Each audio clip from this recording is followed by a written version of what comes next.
Hello everyone. In this video, I will guide you through how to run faster in Skate.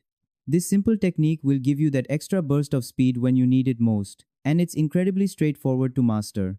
So let's dive right in. First things first, to begin running in Skate, you'll want to push the left stick fully upward. This initiates your character's standard running motion, which is useful for getting around the map quickly. Now, here's where it gets interesting.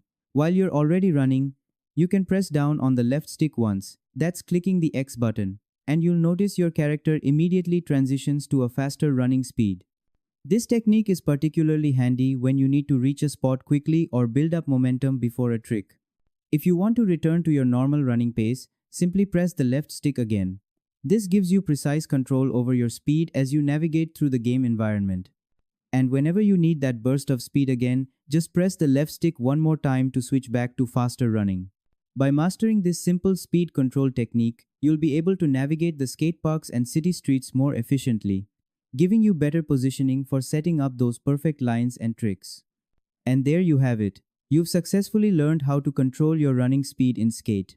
If you find this video useful, please hit like and subscribe. Thanks.